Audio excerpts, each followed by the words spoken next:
many times the leaders think it's a bad thing or it's not good to talk to the people, to let the people know that this is what we're going to do. So you go to bed at night, the road is all clear and all of that. You wake up in the morning, they've graded a certain portion, or you see that a certain part of it is blocked off for one thing or the other in the bid to reconstruct or resurface, as the case may be. There's need for leadership to talk to the people. Mm-hmm. That is not happening. You need to talk to the people you're leading and let them know that this is where we're going, this is what the plan is. And some will say, no, the plan is already out there. But there is need for constant communication.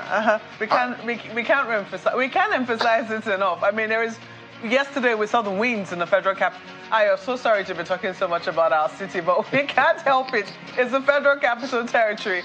The rains look like they're coming in early this year, and usually when they start, they come with a lot of wind. Yeah. I mean, the wind sometimes takes off people's houses, takes off their roofs, destroys quite a bit of things. But, people are happy to see the rain because the heat, oh, Lord, the heat can cook food without you even setting a fire to it.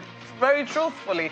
So we're hoping that, whilst it is that, we're already preparing for the rainy season, and I believe that very soon we'll be hearing from the authorities, NIMET, the hydrological services, etc. We also know that electricity oftentimes gets affected because power lines, in the wind can come down as a result of the rains. So we're hoping to also get more communication from the electricity authorities as to what exactly is happening. Can you communicate? Is it possible for us to have more communication? So I guess that leads us into what is happening today. Yeah, and I know I want to weigh in on this, but before you do weigh in on this, let's look at what's coming up today, and we'll start out with a look at the economy. Mm-hmm. The World Trade Organization, the Director General of the World Trade Organization is in Nigeria, and she's launching what they call the World Trade Organization Standard Trade Development Facility. I mean, we're talking about bringing FDIs, we're talking about enhancing Nigeria's trade across board, international trade. We need to be able to match up to the standards as acceptable globally. It'll be interesting to see just how that pans out. Ayo. Well, yeah, most certainly something to look forward to. Another thing that is up is crude oil sales, and that is what the business news this morning will be about at 10 o'clock this morning. Crude export is up in Q1 of 2024. How do we sustain that trend so that we can get... Okay, maybe I shouldn't get ahead of myself. What is the significance of that to the price of bread or the price of tomato? You may want to find out at 10 o'clock this morning. And then that contentious angle to it, that a Dangote refinery, an indigenous refinery, for instance, is importing crude. Maybe that is part of the conversation at 10 o'clock this morning on Business Morning on Sunrise Daily. Now let's take a look at some of the things that my colleagues have been talking about. Communication, how is that reflecting on the papers this morning? That's up next.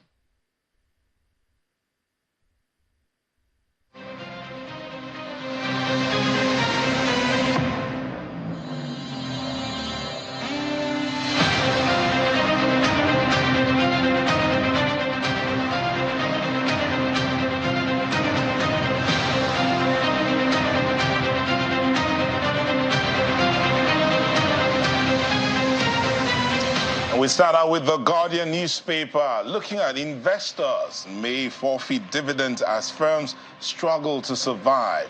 We're talking about the economic survival here. Are the companies going to be able to make it? They're leading with that story. Companies' exit will pull over 5 trillion naira from stock market, as the shareholders throwing out a warning there. And the shareholders on the verge of losing investment in multinationals. We talked last year, there was that story about some pharmaceuticals leaving the country. It looks like that is not yet over, but that's what the Guardian's leading with. A really tough economic situation for many companies. I mean, especially when you think of those who have to generate their own power. Take a look at what New Telegraph has on the front page this morning. 2024 budget padding. Ningi in trouble as 7 more northern senators disown him That's the lead story on the front page. I was quoted out of context, as according to Ningi, says he spoke for himself, not for Northern Senators Forum. Arewa think tank expresses disappointment. Charge him to court, Jimo Ibrahim tells executive. The story is on pages 2, 3, and 5 of the Daily. Ayo. Look at what's on the front page of the Vanguard newspaper and how much of a concern is that story leading the Vanguard newspaper this morning. And it is something from the presidency. Look at it. Some regional forces working to destabilize Nigeria. That is coming from the presidency. And what are the replies you're getting already? The writers give you an inkling. Go after sponsors of terror. Afenifere charges Tinubu. ECOWAS experts move against terror financing, money laundering. I hid in a shrub like a snake to escape from abductors. That's according to Kurega students. Bandits demand 40 trillion naira ransom for 16 abducted Kaduna residents. All of these, what does it mean? Find the details on page 5 of the Vanguard newspaper this morning. Well, the Daily Independent chose to dwell on that story at the Senate where the Senator Ningi defends self, insists 3 trillion naira not tied to any project. Alleged 2024 budget padding, that's what the Daily Independent is leading with. Ningi defends self, insists 3 trillion naira not tied to any project. And see the writers. Senator wants Ningi charged to court for misinformation. Northern senators distance themselves from padding allegations. That story you find more details of on page 29 of the Daily Independent. Well, Nigerian Tribune has this one, still with the budget padding story. Alleged budget padding, Northern senators disown Ningi as crack widens. 3.7 trillion naira not traced in budget, Ningi insists. Arrest, charge Ningi for breach of peace. That's according to Senator Jimo Ibrahim. The story is on page 2 of the paper. I thought they always had their backs. I'm afraid that, well, he said he's happy to carry his cross alone. I mean, when you find that your brother senators are saying they don't know what you're talking about, you're on your own on this one. And he says, well, this is the situation. I was quoted out of context. What I said is in Hausa. Well, I think what would be very helpful, Nyota, will be to have a professional or, professional translators translate what he said within context of what, what he was speaking of. Indeed. And then also, put it out there. What was it saying exactly? Because he continues to insist that this 3.7 trillion naira is not tied to anybody. And I don't think that sort of thing should be swept away. If it was a mistake, let it be a mistake. But I want to believe that before any senator will come out to speak, let he or she, make sure that they have done their assignment thoroughly before you make any allegations. I think it would be wrong to hang him if indeed there is something there, and it would be wrong to hang him before you have done a thorough investigation of what it is that he's saying. It is when there is no smoke, then we can say, oh, look, that was a false alarm, and then you should be held responsible for such a thing. So but in the meantime, I don't think it is proper to just sweep an allegation under the carpet. Well, the Nigerian Observer is saying the same thing this morning. Its angle is similar to that of the Tribune. Northern senators dissociate themselves from budget padding allegations, and he says in that writer, I was misquoted. I'm ready for suspension, according to Ningi. And Mark, when you say we need a professional translator, 4 words come to mind. You want translation, transliteration, interpretation, or decoding? I don't know. The ball is in your court. That's the Nigerian Observer's lead story today. Translation, transmutation, transliteration, or the trances. But while we're talking about the trances, let's look at Daily Times and what they lead with. We will overcome challenges, feed our people. Tinubu assures Nigerians. That's the story they're leading with on Daily Times. But the picture there is what's exciting me. 6 Nigerians with gold medals, and I think they got that from the wrestling event at the Africa Games, all Africa Games going on in Ghana at the moment. That's Daily Times for you. 6 Nigerians. Looks like 4 of them are women, or Yeah. 5 of them are women, from what I can see here. Women doing women proud, especially in the month of women. Well, take a look at what I think this is Business Day now. Business Day has this lead story here. Business Day, food takes bigger bite out of Nigerians' wallet. How much are you spending on food? Is this something you can confirm? Well, I'm sure if the men don't know about it. I want to believe they do, because sometimes Madame will just stretch out her hand and say, look, I'm going to the market. But just in case you don't, I'm sure the women certainly can tell you what is happening in terms of the prices of food in the market. We'll leave it there for Business Day.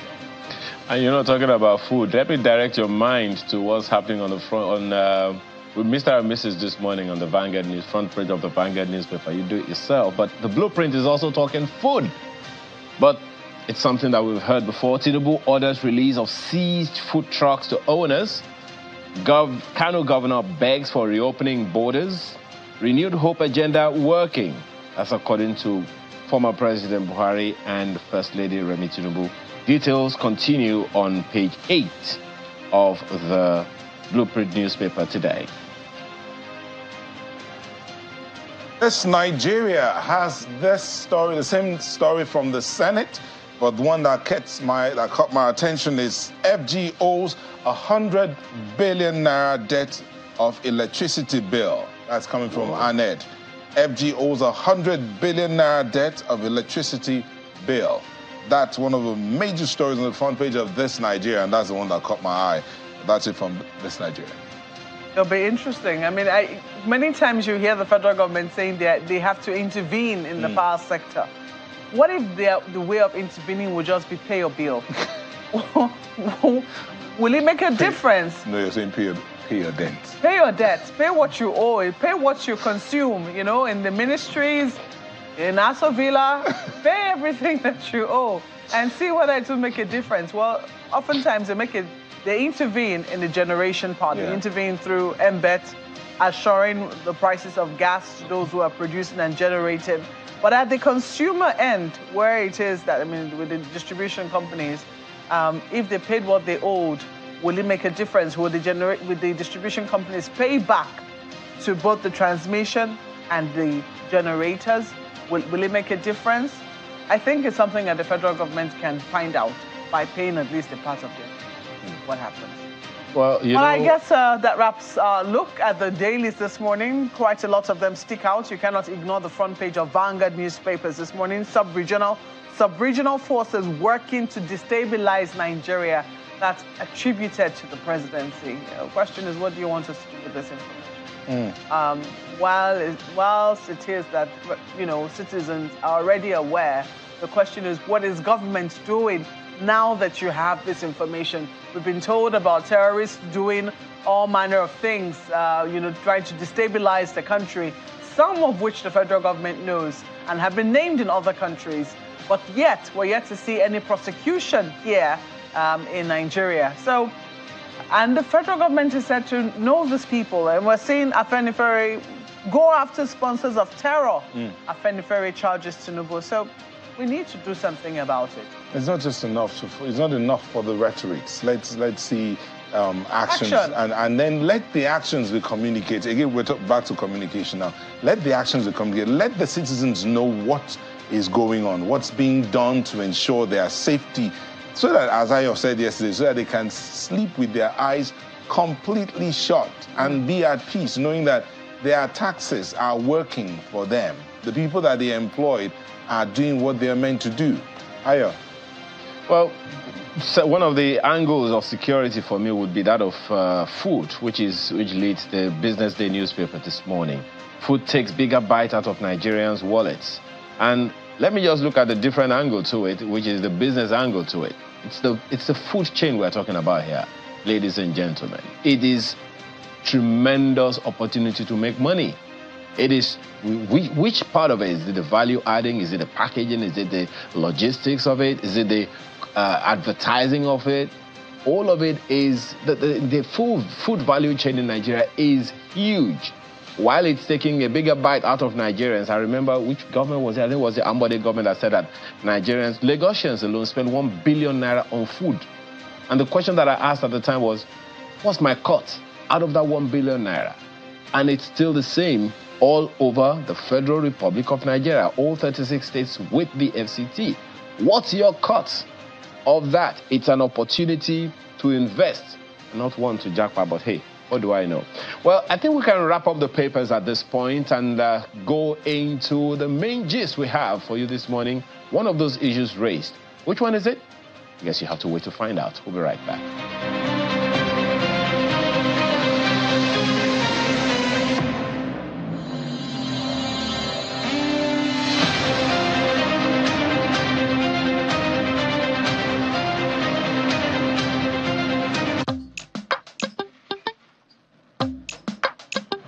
Heartburn and indigestion? Try Just Eat. My recommendation for the past 26 years, Just Eat. Reliable remedy for heartburn, indigestion, flatulence, and acidity.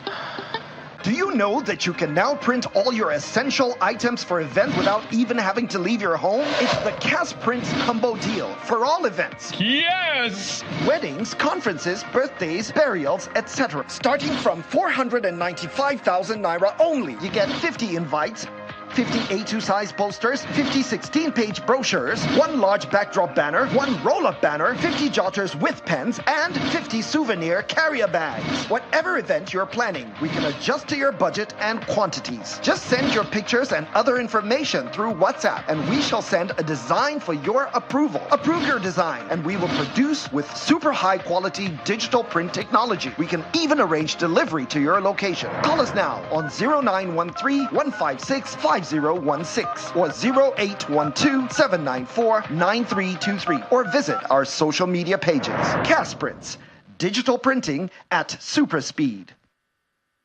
Madonna University, Nigeria invites you to her Silver Jubilee celebration. It is the first private and Catholic university in Nigeria. As a build-up, it will be hosting the IFCU conference from the 17th to the 19th of March 2024 at 9 a.m. daily. The grand finale for the Silver Jubilee celebration will hold on the 20th of March 2024 at 9 a.m. All events will hold at the University Auditorium of Madonna University, Elele, River State. Special guest of honor, His Excellency President Bola Ahmed Tinubu, GCFR, President of the Federal Republic of Nigeria. Distinguished speaker and guest of honor, Right Honorable Benjamin Kalu, Deputy Speaker of House of Representatives. Keynote speaker, Most Reverend Matthew Hassan Kuka, Catholic Bishop of Sokoto Diocese. Host, Very Reverend Father Professor E.M.B. Ede, Founder and Chancellor, Madonna University, Nigeria. Highlights for the event will be book launch, paper presentation, and awards. Madonna University, Nigeria Silver Jubilee Celebration, a university with a difference.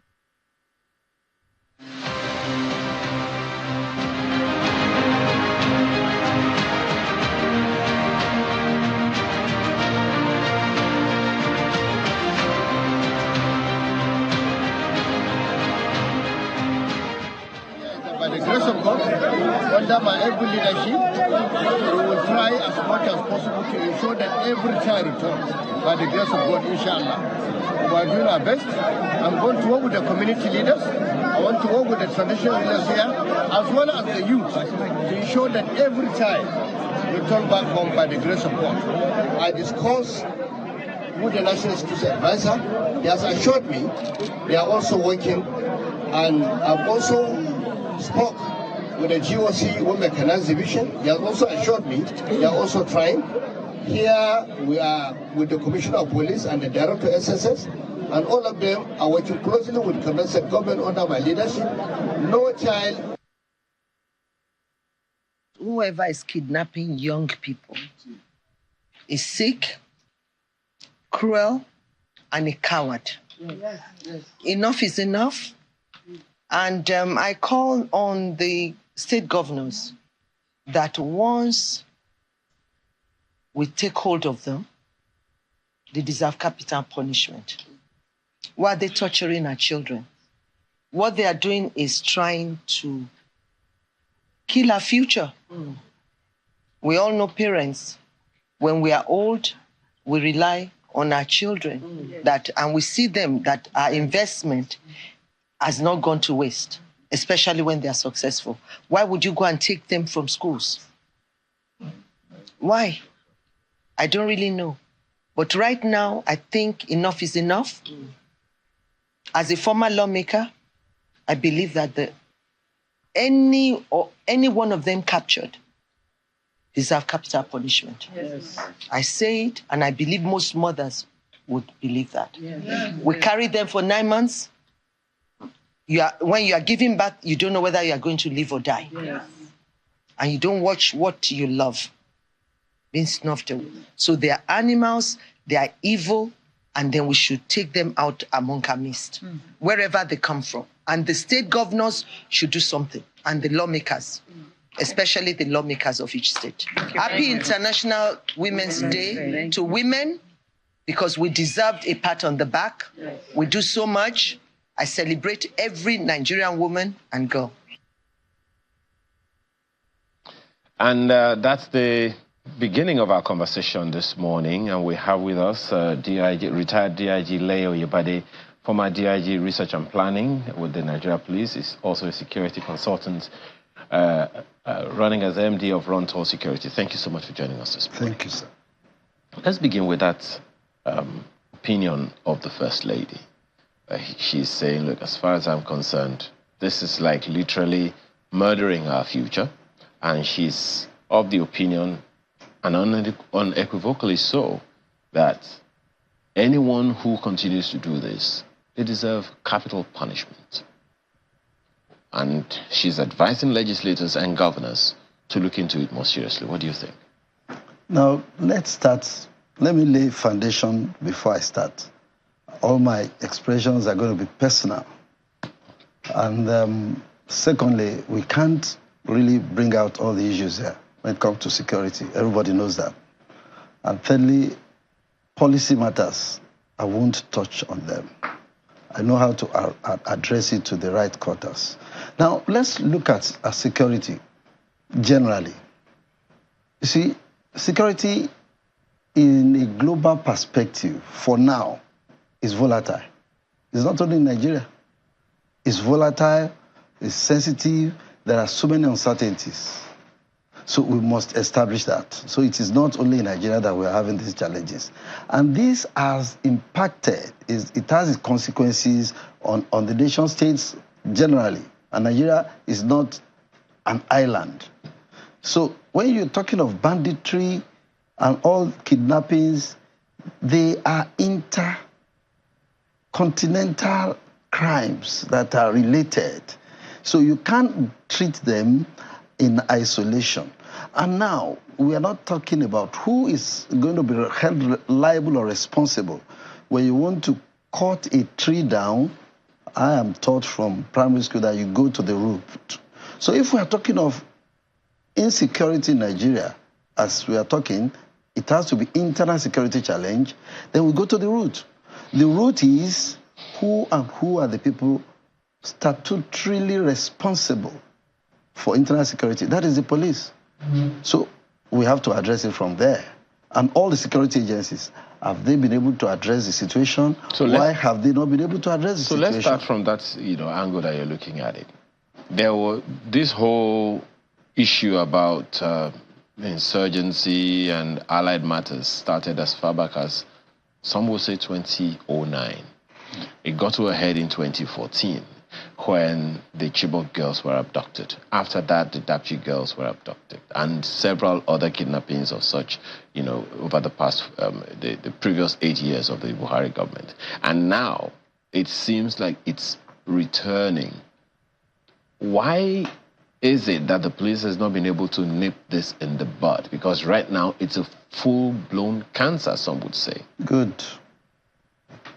I just said it that the repositioning of the police is very critical in this matter. The cumulative neglect of the police have led us to where we are. And you know how it has happened. All the years of the military, the police have been relegated. The statutory responsibility to be the lead agency in combating crime, protection of life and property is the responsibility of the Nigeria police. So when in the beginning, let me quickly make this. In the beginning, those that started the Nigeria Police Force, in their wisdom, created the E-branch. And the E-branch was created specifically to address intelligence network. That was the beginning of the problem. It was rubbed off. And without intelligence, you can't get anything done.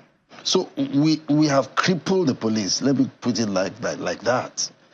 In terms of, when you even look at the NSAS, the meaning of NSAS, the youths were right. They were talking of repositioning the police, redefining their roles, giving them their rightful place by re-equipping them and giving them the wherewithal to perform. And that was it. If we're able to do that to a very large extent, we'll be able to address this. And it is proactive policing that will work. It is not this reactive one we are addressing. It is a fire brigade approach. If the intelligence network has been good, a lot of things are around this thing. If we have been able to monitor and control our borders, this is where the arms and ammunition that are being used, they are infiltrating into the society. If we have a network of security that is regional with all our neighbors, that is concerted to controlling all this crime and criminality, we will be in control. You talk about intelligence gathering, and rightly so. But then, quite a few times, the DSS has come out to tell us that there is at least 1 or 2 DSS officials in every local government in the Federal Republic of Nigeria.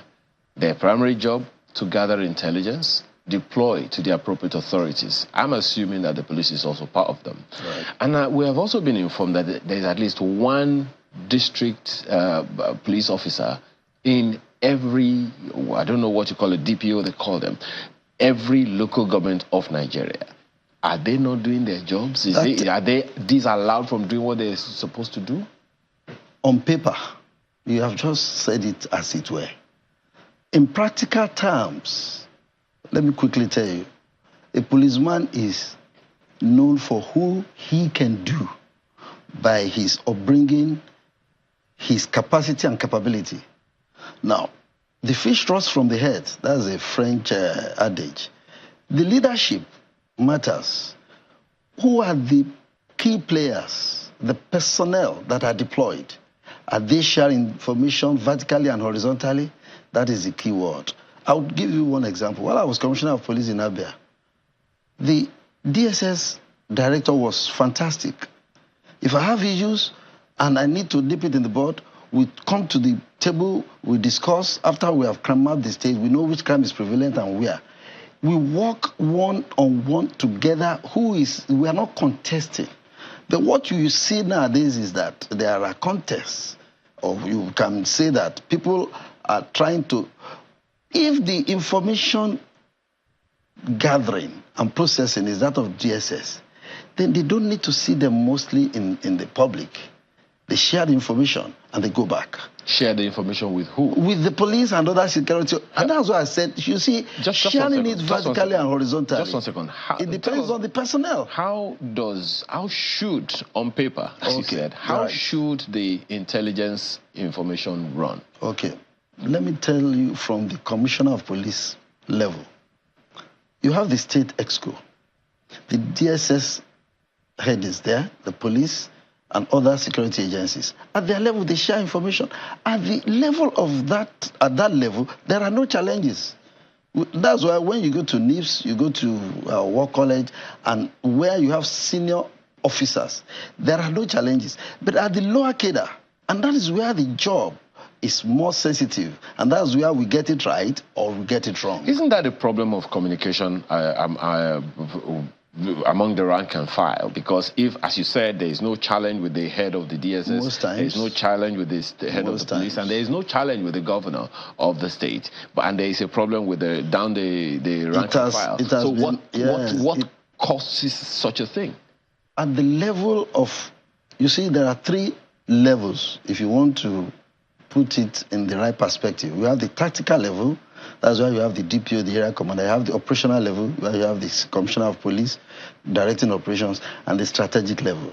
That is the AIG and the DIG and the IG. They take strategic decisions that cascade down the ladder for operational men to operate. Now, if when the information is passed from the strategic level to the operational level, no problem. But at the implementation, down the ladder, that's why I said it's the personnel. It has to do with the capacity and the capability of the officers that are going to now manage this information. Let me put it right. There is what you call the need to know and the need to share. If you give the wrong information to the wrong person, it gets out of the system and it's going to be counterproductive. So we need to do a lot in terms of our personnel. I remember while I was the PSO to Mr. Hindero, we made a concerted effort. We put the rank and file from all the agencies in a classroom environment, teaching them on how to relate, how to share information so that there will be no rivalry. When you go to the road, the challenges are between the lower rank and file officers trying to cause problems. At the higher strategic level and the operational level, there's no problem. And the crime is better nipped in the bud at the lower level. That's why I said preventive policing. And that's why I'm recommending community policing. We'll come to that one. All right. So if there is a problem of collaboration, and the problem of collaboration is happening at the lower level, more, what strategic intervention should have happened or should happen so that doesn't continue? It is happening. I think the present crop of officers, I'm following up what they're doing. If you follow up the deployment the President Inspector General did, he did some postings, which is very, very strategic.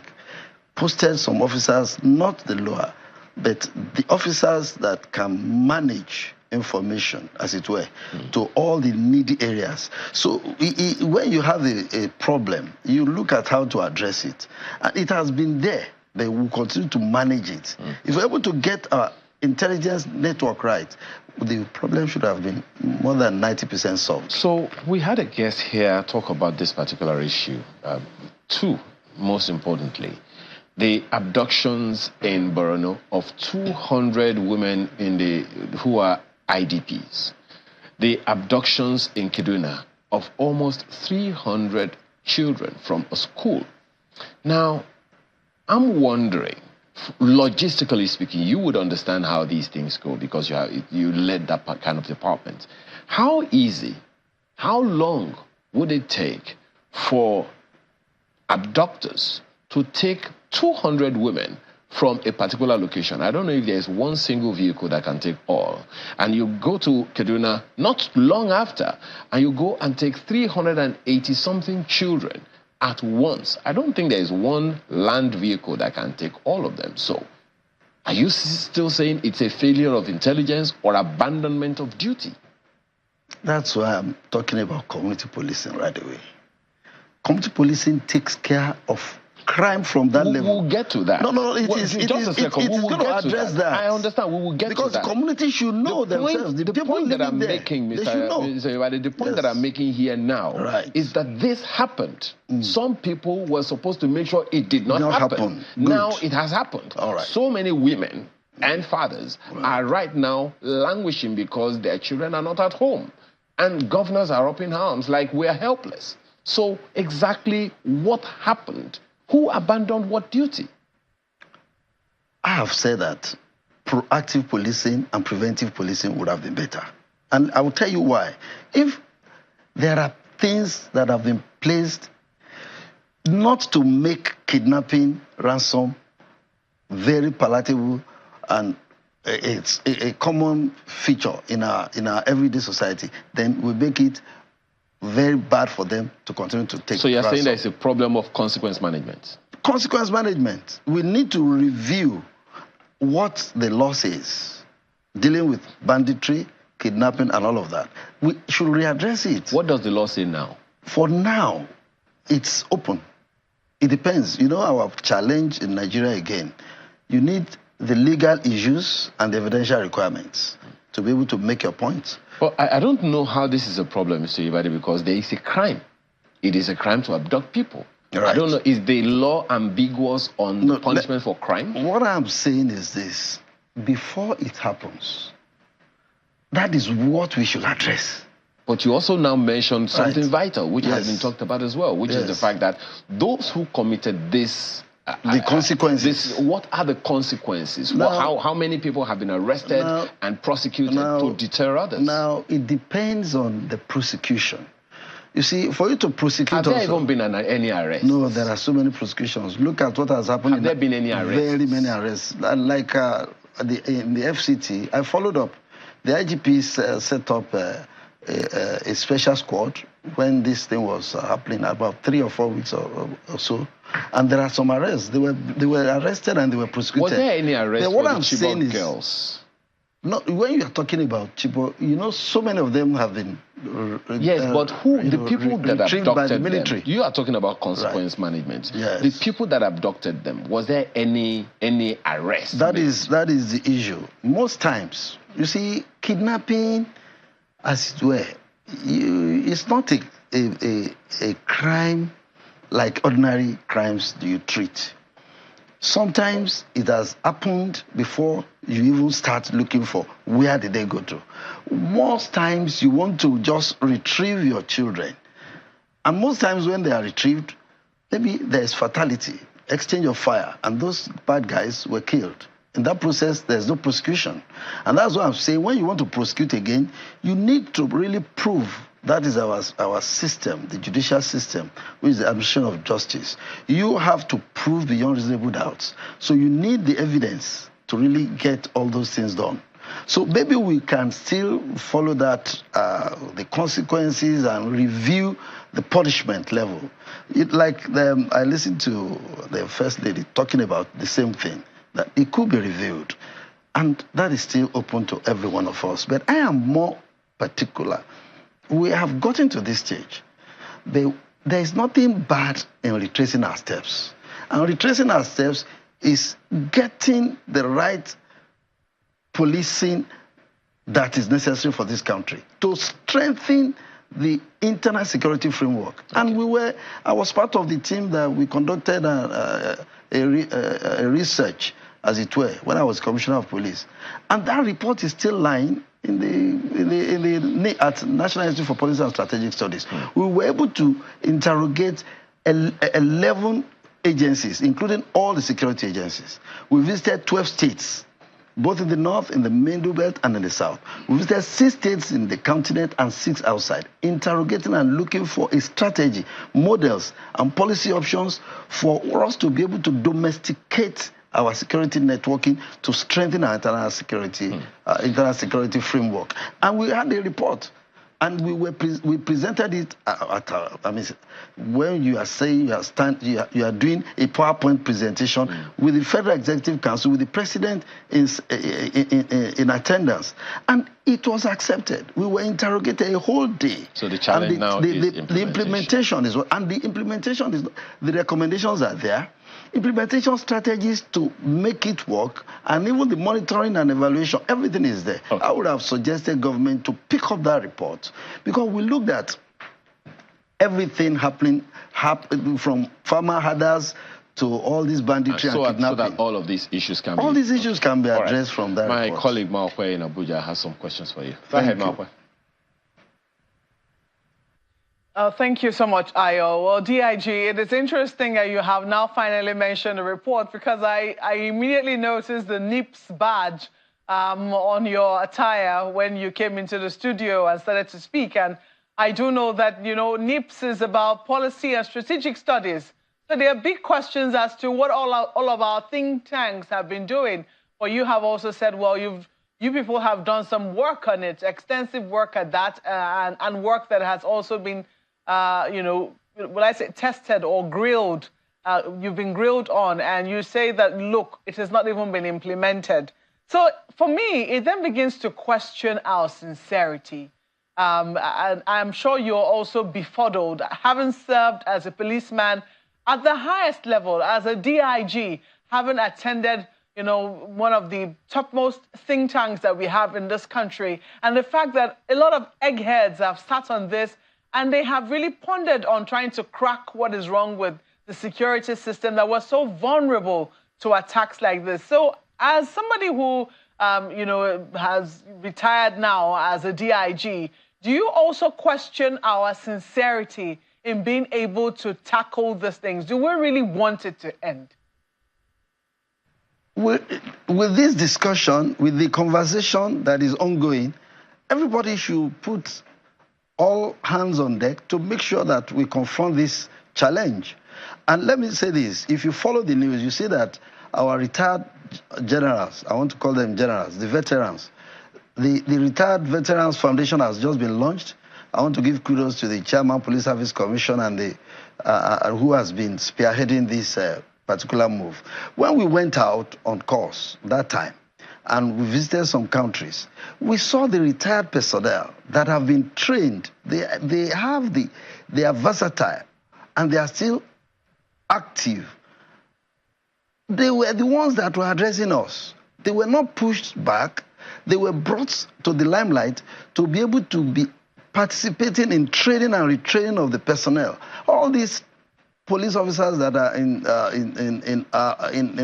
all the areas that we are talking about, we need the veterans to come up, to train, to advise, to assist, and to counsel and to guide them right. We need the issue of the use of the personnel that are supposed to be proficient in their arms handling, to be trained and to be retrained. All these things can be done by the versatile, retired veterans that are just lying without doing anything. Like in my own case, I just freed the NIPS, and 6 months thereafter, I left, I exited. What should be done again, since this is an opportunity to say it, we can bring up those that are going on that course so that they can give back to the system before they retire. So most of the officers that are still outside, they are very active and they are loaded. They could be called upon to come and share their experiences. They are still active. They can help to nip the challenges we are facing. Retired DIG, while I'm sure there's plenty of merit in what it is they're saying, the question I'm asking is, knowing what you know and knowing all of the reports that have, also, at least some of the reports that have been released on tackling our insecurity problems, do you think that there is a lack of will or a lack of sincerity in being able to tackle these things? That's the question I'm asking. Leadership. That is the leadership. The leadership must take that as a challenge. And that's why I'm saying that the report is there. And not only that report. You see, NIPS is the highest training institute in the whole of Africa, with all due respect. And if you go to that place, you will see the real work that is done, research as it were. We were really grilled for us to be able to bring out all the facts that were in that report. And most of the problems that we are facing in Nigeria, not only security, in terms of food insecurity, in terms of youth youth restiveness, a lot of reports have been done in time past and they are not implemented. I want to use this opportunity to ask the government, and they spend a lot of money on us. We were there for a year.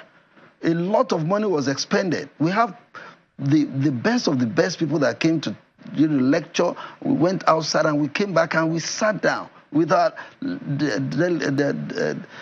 directing staff. Even after I finished the course, I still went back there as a directing staff. So I know what I'm talking about.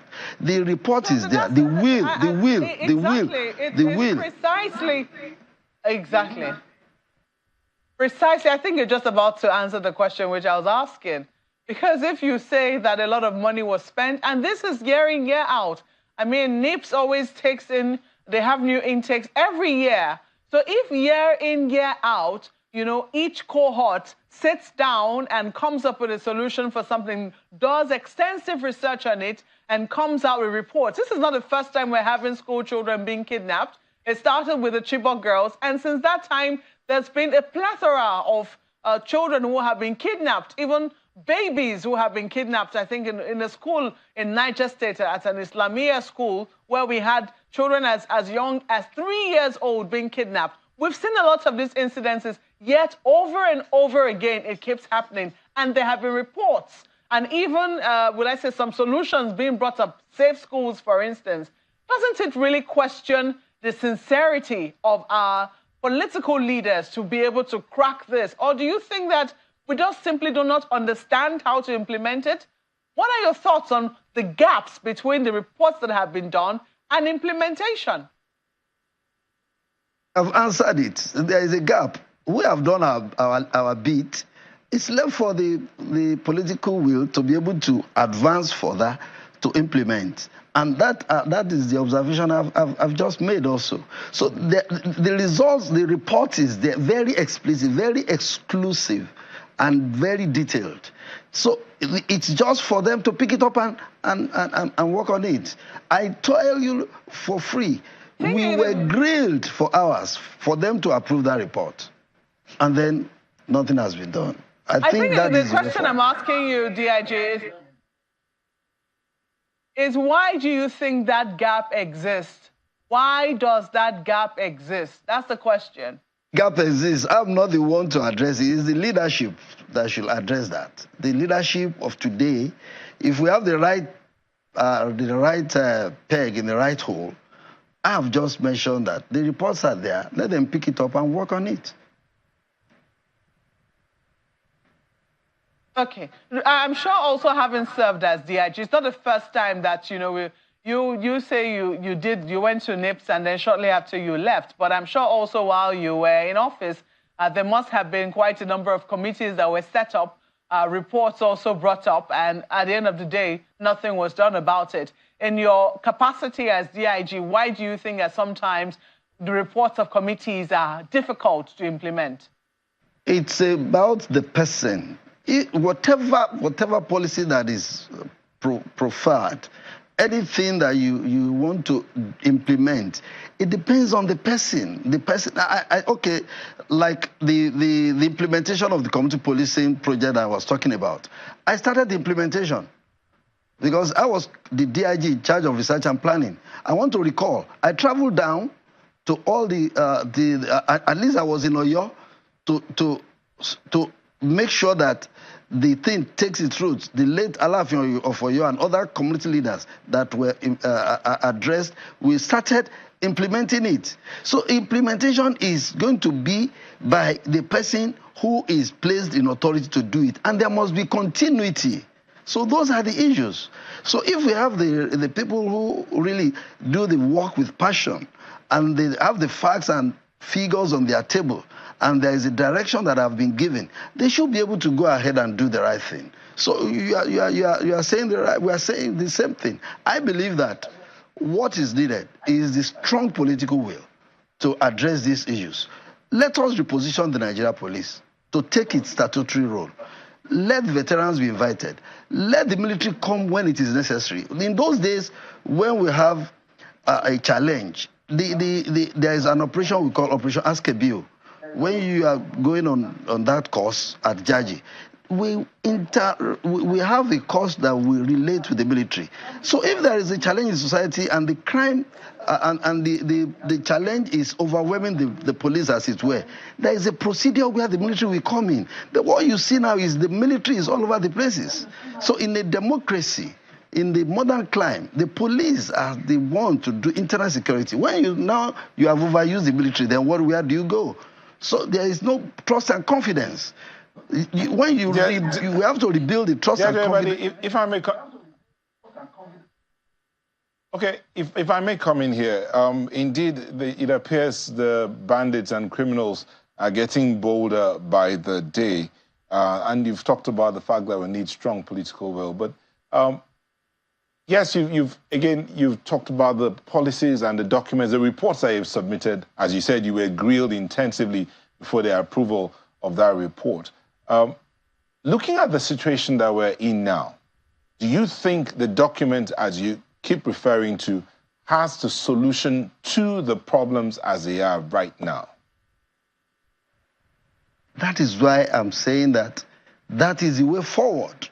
You see, when you have a security problem, there must be a strategy to address it. Now, when we went on that course, we have brought in the policy options, we have brought in the models, the different models from different climes. We visited all the places where you have community policing practice. When you were in Rotimi, we were in Netherlands, we were in India, and some other climes. And then we've been able to domesticate it, looking at our own peculiar situation in Nigeria. So we want the issue of implementation to really begin. That is the way forward. If we have the documents. Just to clarify, just to clarify, if you don't mind, sir, just to clarify, can you differentiate here? Because there are those who will be wondering. We've been hearing community policing. Is it different from the call for state and local government police? Is it different, or is it the same thing? Community policing is a strategy to address crime. And it has three legs.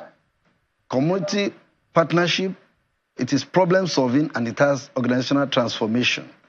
It is problem solving because the community people are involved. It is community driven. And when you have, like in the police, you have the PCRC, in the local level, you have the vigilantes that the police will work together with. So it brings transformation within that environment, where you even deal with the CSO of the University of Ibadan before the students come out to riot. You have a local understanding within yourselves. So it is more preventive. It is proactive policing rather than being reactive. This fire brigade we are doing. Well, so that's it. It's a system that we had, there are those who would recall that during the First Republic, the local governments were very active, right, and they related very well with the community people, of course, naturally. Right. So, and even in the Second and Third Republics, such things were fairly, active, such that the local governments had the power to create their own economies and all. Right. But in this Fourth Republic, that seems to have gone on. That is where we are saying they should go back to it. The traditional rulers have roles to play. Before crime can take place in the local environment, in that environment, the DPO should have his own local information network that will prevent it. If it's a community where you have the Yoruba, Igbo, Hausa, the leadership of those, should be part of that environment, that security network at that local level, with the chairman local level, with the people that have retired, the intelligent retired professor and whatever, they will be the one. So when this issue of farmers and herders are happening, while I was in Oyo State, that was what I did. And we were able to nip it. So we should go back. That is how to nip it before it snowballs into what we are having now. So community policing has nothing to do. If the state police is going on, I have no problem with that. But I'm saying the strategy, and it's a personal opinion, the strategy to deal with crime, as it were, from nip it in the bud, is community policing. So you're essentially saying, if I'm getting you right, whether it's federal or unitary police or decentralized police, community policing, is a general has to be a strategy. It's a strategy to be used. So even if you have the state police in place, the state police, as it were, it has to. You see, what is important in the state police is about the appointment of who is going to be the commissioner. So that is where the sensitive matter is, so that we don't politicize it, so that it doesn't come and begin to, if the governor, as it were, will be the one. Those are the things that bring conflict between people saying, no, we should not have it. It will give the commissioner of police that he's going to be answerable to the governor who directly appointed him, he who pays the piper dictates the tune, sort of. But I'm not about all of that. To really go down to the crime, like I said at the beginning, you want to nip it in the bud. Get community policing from the root. When the crime is going to be prevented from, even when it happens, you can manage it. Okay, but there are those who also say, now that you brought up the political angle in a way, there are those who would say that there is a challenge of politicization or political influence on security or a lack of it.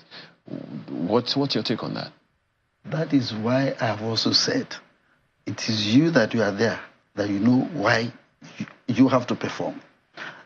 You have been given the mandate to be a DIG. It's left for you. If you want the politics to override you, fine and good. I was asked to go and see the election in Edo before my retirement, 2020. It was so glaring that people said Nigeria was going to collapse. It was tough. But we were able to manage it. So it is the personnel, it is the person that you are. It is you. When you know that you're not going to take politics into what you are, it's professional job you are going to do, then you face the professional job. Now, well, let's close with this one. You talked about consequences the other time.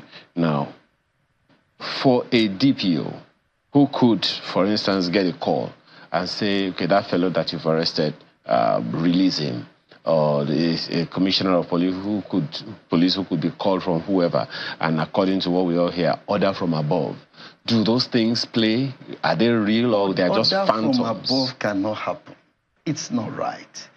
I've just said it now. So you are saying that no, it is not possible for anyone who has been caught as a criminal to get a call to be told to release the fellow? We've seen consequences of such actions. Does it happen?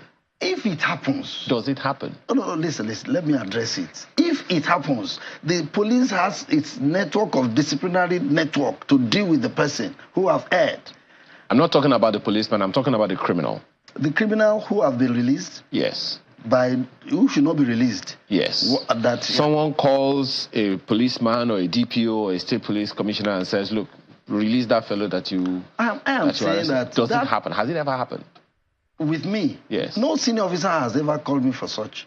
But have you heard such a thing happen? If you call me as I was serving... No, not you. Are you aware that it happens? If it happens, that person is the one to address it. Because you are the commissioner of police. You are the one to address it. If the officer calls you, maybe he did not even get the facts. You will call him, sir, I will tell you what happened. Okay. Maybe he has the wrong information. Then you tell him, they will say, I'm sorry, I didn't know. Because you are the one to address the consequence of your actions. Absolutely. And I want to say, finally, everybody must live with integrity. Absolutely. So if you have your integrity... You've underscored the professionalism angle quite a bit this morning. Thank you so much for your time today. And retired DIG Leo Yebade is a former DIG Research and Planning. He's a security consultant running at Ronto Security. Thank you so much for your time this morning. Thank you, sir. Appreciate it. Now, is our business secure? You'll find out on Business Morning on Sunrise Daily right now.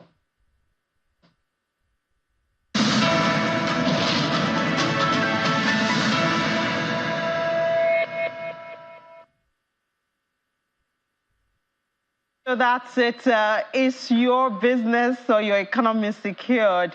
Well, we'll touch on that in just a bit. Good morning. Welcome to Business Morning on Sunrise Daily. I'm John McCrock. We start from the global space. Oil prices rose on Tuesday as trade around geopolitical tensions in the Middle East continued to spur concerns, but gains were limited on bearish demand sentiment and as the markets await monthly reports from oil agencies. We look at the prices this morning for Brent, which is what concerns Nigeria the most, $82.47 a barrel. It's gained away from the loss of yesterday. Yesterday it was down 0.7%. This morning it's gained 0.3%. From the United States, WTI, and just by the way of information, Dangote Refinery is receiving the second cargo of this from the United States tomorrow at $78.10. That's about how much you bought it. But these things are contracts about monthly before now. But currently, WTI is $78.10 a barrel after it gained 0.2%. While the war between Israel and Palestinian group Hamas has not led to significant oil supply disruptions, but Yemen's Iran-aligned Houthis have been attacking ships in the Red Sea, and we've seen traffic has moved to look for other, the Panama Canal, for instance, is where traffic seems to be moving to, and what they say is a campaign of solidarity with Palestinians. Also, airstrikes attributed to the United States-British coalition hit port cities and small towns in western Yemen on Monday. The Houthis say that they had targeted what was described as the U.S. ship Pinocchio in the Red Sea with missiles, capping gains. However, there are outlooks for weaker demand and increasing supply from producers outside of the Organization of Petroleum Countries also having impact on the price of oil this morning. To the grain space, Chicago wheat futures slid on Tuesday with the market facing pressure from leading importer China, once again cancelling more U.S. cargoes amid plentiful world supplies. Corn lost ground, but let's start with wheat. Okay, there you have corn. Corn down, lost ground there, 0.2%, to settle at $4.40 for 3/4 of a bushel. Looking at wheat, we had wheat the other time on the Chicago Board of Trade. That also slid 0.1% to $5.46 for half a bushel. And then we have soybeans was on the flip side. It added 0.3% to $11.82 for a bushel. Now, falling Russian wheat export prices and high supply in the global market reduces demand for U.S. wheat. Private exporters cancel sales. We had this since last week of 264,000 metric tons of U.S. soft red winter wheat that had been booked for delivery to China, according to U.S. Department of Agriculture. And this is the third cancellation as many business days and the largest of the three, following two cancellations last week, totaling 240,000 tons of soft red wheat that has been sold to China. About 4% of winter cereals in Russia are in poor and sparse condition, according to the Russian Union again, and this compared to a typical rate of 6% at this stage of the season. Well, we'll talk about both oil and grains commodities in Nigeria, but let's start with security. We had that conversation right there, and it's really becoming a worrying thing for Nigeria. Children, women being kidnapped, and general kidnapping, even for the men. This is, of course, affecting the livelihood of individuals and lives, and affecting food security. Well, it's just what's happening in the country, and we can't seem to run away from that. So let's touch a bit on that, and then on the commodity space with the Chief Executive Officer of Financial Derivatives Company, Mr. Bismarck Rwani, joins us virtually from Victoria Island. Mr. Rwani, good morning, and thank you so much for joining us this morning. Good morning. Yeah, so it's really becoming, we can hardly conclude a news bulletin every day without the story of there's been kidnapped, there's been rampage, this village or community has been attacked. So first of all, obviously, when we talk about commodity and the surging price, we cannot just connect it to the drop in the value of the dollar or imports, which we've seen increasing. Supply is also feeding into this majorly at this time. Yes, I think you need to understand in economics we talk about cause and effect. What causes crime, what causes insecurity could have its origin in economic insecurity. So you've got to look at it holistically rather than look at it in silos. Yes, these are symptoms of failure. These are symptoms of state capture. These are symptoms of cumulative effect of economic policy misalignment over time. But having said that, the reality is that today we are in a high inflation environment. Inflation is a thief of value and also erodes personal income. When incomes erode, then people take the laws into their hands. Now, where are we today? The answer is that we went to the markets last 48 hours to carry out our survey, and we are seeing a projected headline inflation of about 31.04, and also food inflation of about 37%. Now, most importantly is the fact that we picked out certain commodities, which is important that you note. Garri went up by 6% to 32,000 naira a bag, but beans went up by also 6.67% to 80,000 naira a bag. 80,000 naira. And then the biggest culprit of all is rice. Rice went up by 18.75%. Imported bag of rice is now 95,000 naira. And of course, tomatoes up to 35,000 naira. What does this mean? And why is it happening at this time? First and foremost, this is the month of Easter, and this is the month of Ramadan. So we can understand rice, but people are preparing and buying in advance. And also tomatoes, because fasting period, when people break their fast, they have a lot of fruits, including tomatoes. So we've seen those two. But what we've seen is that even though the exchange rate has appreciated gradually, just might to about 1,610 naira a dollar, it takes time for the prices of commodities to reflect this new value of the dollar, because people bought products, they paid duty at the ports, and they cannot sell their stock which they brought in at a loss. So what you are seeing is, one, prices not coming down, in spite of the fact that the exchange rate has appreciated a little bit, but also people are also seasonality. This is the planting season, so obviously some products are not in the market, but also position their goods for the Easter Ramadan period. Ramadan only started yesterday. So that's what we are seeing out there initially. So just as you noted that yesterday we saw that the Naira appreciated 0.31%, even though it's still in its 1,600. I wonder which force wins if the Naira continues to appreciate, hopefully, because we did see that last week, Monday, it appreciated, but every other day of the week, it depreciated. But assuming that the Naira continues to appreciate, but we don't handle this issue of supply, especially the food, when it comes to insecurity, can we still get maybe a little bit of positive in that area of food inflation? You will get positive. Let me tell you why. First of all, you have to look at, when you look at economic trajectories, you ask yourself, if the Naira had continued depreciating at the rate at which it was depreciating, by now we would be at 2,400 or 2,500. So the fact that it has not gone in that direction is one. Two, the fact that it is stabilizing is also another thing. Three is that will it begin to appreciate and then show to what level? Don't forget that Goldman Sachs says that the Naira will get to 1,200 by their own calculations. But what I want us to understand fully is that prices do not move like a light bulb, right? It takes time. If you have your stock of inventory that you bought, you have to sell it or then buy new commodities to bring your average down. So it is when, one, the central bank begins to sell consistently into the market. Two, that the BDCs, after sanitizing the market, you have BDCs now begin to sell and buy currency.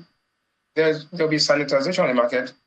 There will be, increase in supply, and then there'll be stability, right? And those are the things that happen in the foreign exchange market. But the foreign exchange content of price increase in Nigeria is only a part of it. The other things are going to supply, logistics, and more than anything else, the price of diesel. Diesel is selling today at 1,451 naira a liter, and it almost always kind of mirrors the exchange rate.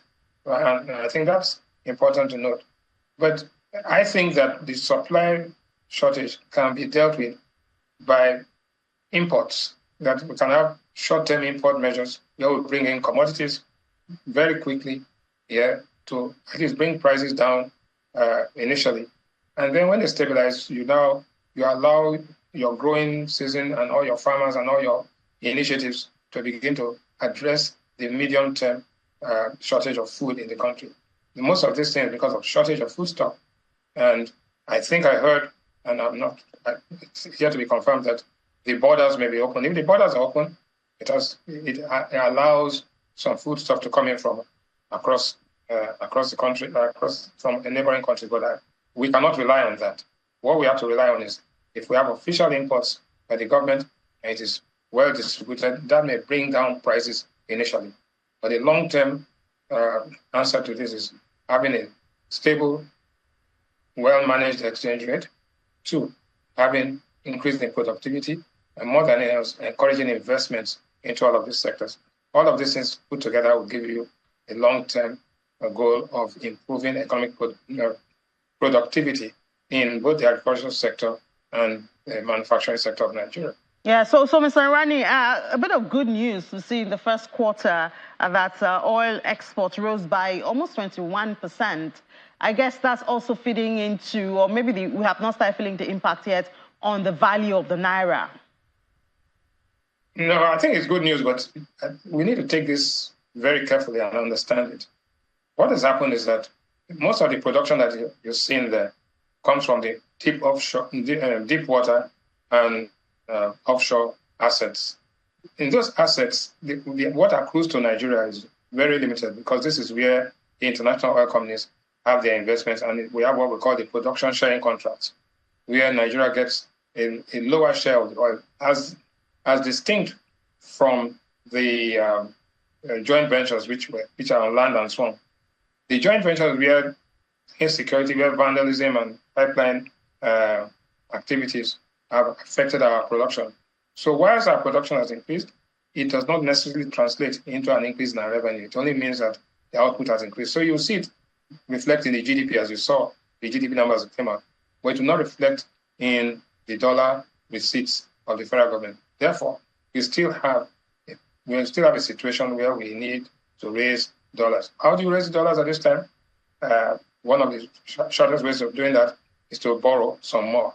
I think that when Nigerians hear borrowing, they scream that, oh, if you borrow, the money is going to be stolen. Everybody there's a right, it's right to have that fear. But in the circumstances we need to refinance our existing debt, and then also meet with our creditors and investors, assure them that things are all right.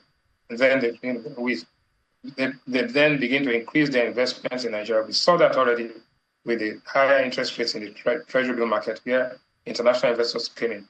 It gives us short-term relief, it's hot money, but in the end, you can take hot money and substitute it with stable and cold money later on, and then the economy begins to begin to enjoy the benefits of macroeconomic stability rather than the speculative activity of arbitrageurs. All right, Mr. Bismarck Rowani, Chief Executive Officer of Financial Derivatives Company, thank you so much for your time this morning. Thank you for having me. Let's take a break. When we come back, we'll still talk about how the insecurity incidents in the country is affecting investor sentiment, especially in states, because we do hope the subnationals can attract investments into their states too. But that's after this break. You stay with us.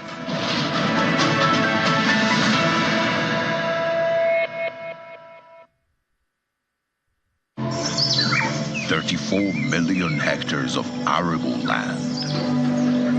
Over 200 million people. One nation.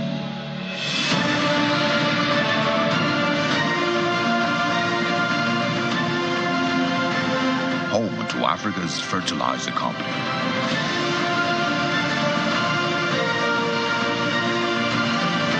Dangote Fertilizer. Pure urea fertilizer.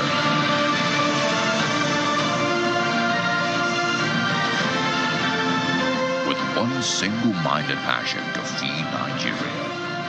Every bag is a potential, an aspiration to turn this green nation into the biggest food basket of Africa. Dangote Fertilizer.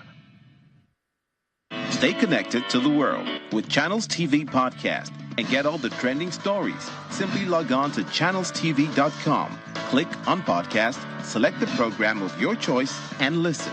Our podcast is available on Apple, Google, and Spotify. Tap the expertise you trust. Touch the stories that touch you. Anytime, anywhere.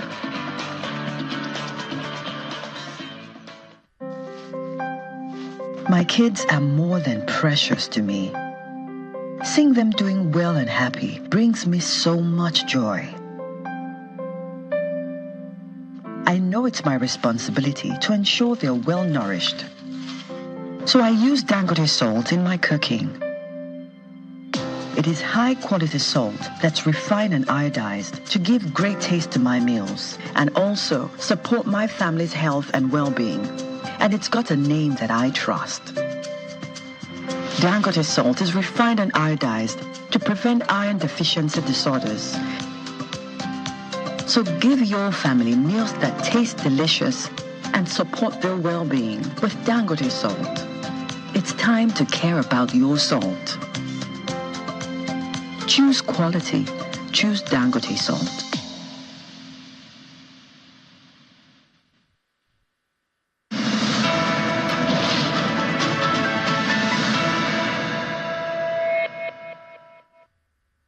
Welcome back to Watching Biz this morning on Sunrise Daily. Now we're still talking about the insecurity incidents in the country and how it is affecting the intention to attract investments into states. Well, to have this conversation is the Chief Executive Officer and Managing Director of APT Securities and Funds, Mr. Kasimu Kofi, walks into the studio, is here with us. Mr. Kofi, good morning. Yeah, good and morning. Thank you so much for your time. Yeah, so we've been hearing a whole lot of incidents, insecurity incidents, yes. Kidnapping in schools. We thought we were over that. Unfortunately, it's back. You know, and I mean, we've had some, I think, 3 major not all of it, but the major ones that have a number of children being taken from schools. What does this do to the efforts? You deal a whole lot with states and investment into those states. What does it do to the sentiments of investors as state governors or governments try to attract them? Anytime there is a stroke of insecurity in a state, it demoralizes those who are there, and those who intend to come decided otherwise. If you remember recently that we had over 280 students were kidnapped in Kaduna. During the former governor, he bring Olam and other company that invested heavily in Kaduna. Today is a big challenge for any other company to think of coming to the Kaduna because it shows that it's not secured, despite the fact that the Division 1 of the Nigerian Army reside in Kaduna, which is the biggest division among all the other divisions.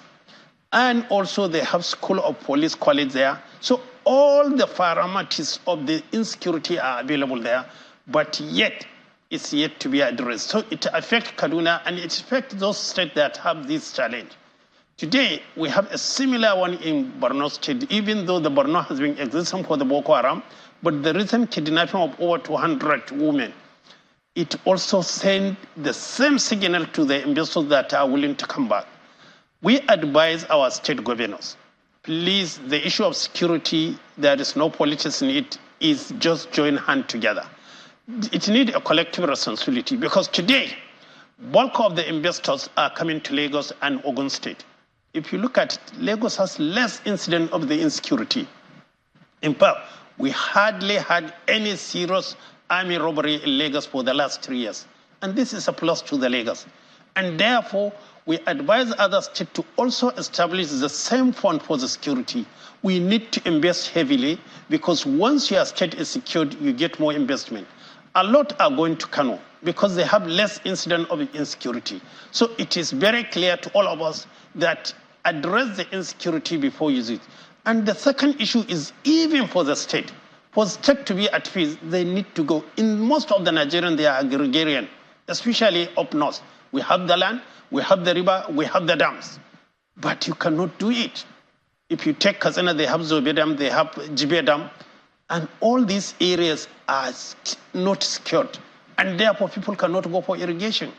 And irrigation is the one that gives you the high yield because you release the water as you wish, you stop the water as you wish, and therefore the yield is very high and the return is very enormous. If you go to Kano today, you will see that the poverty level improved because they use irrigations. And almost they have over 30 dams. And because of their security, you see more investment going there. I know there is over 30 rice mill operating in Kano now, aside the Boa rice mill and the Dangote rice mill. So I know that you do have a lot of conversations with the governors. I remember when Gombe State's governor came to ring the bell at the NGX. Yes.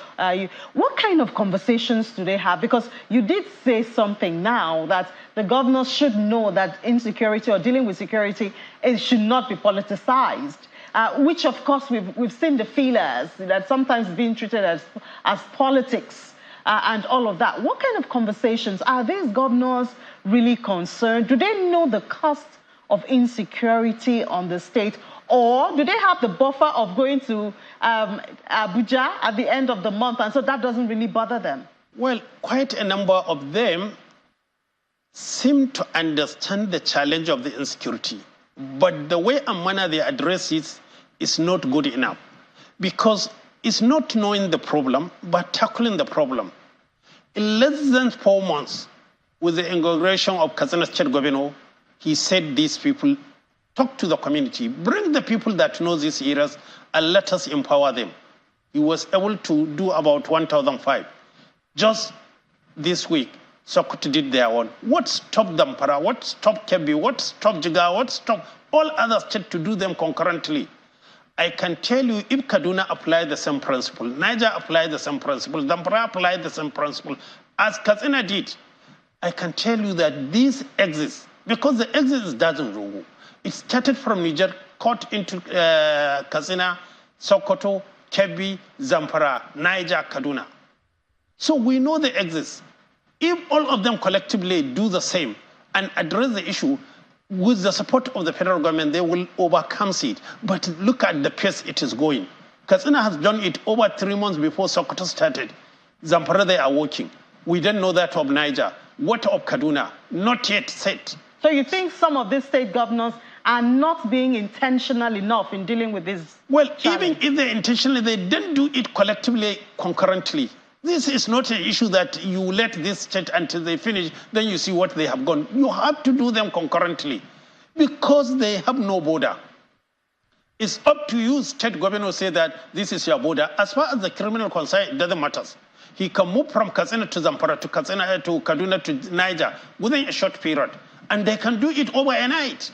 So what are you talking? So if you are saying Katsina is addressing it, Zamfara is addressing it, what of Kaduna, what of Niger? All of them, they have to be collectively doing the same. If they do this, they should know, they should be proactive.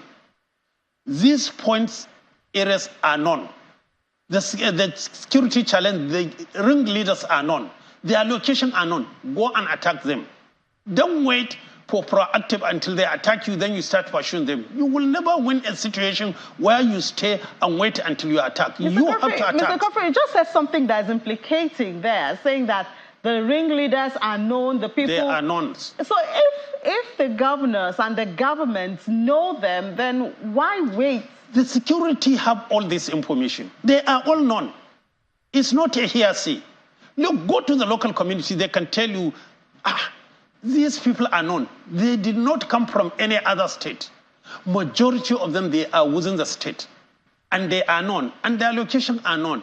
The only action is that we don't have enough forces. But what we are saying, if collectively, Katsina, Zamfara, Sokoto, Kebbi, Niger, Kaduna, concurrently employ between 20 to 30,000 that will support the security, get the military, get the police mobile, and attack this point, we will finish them.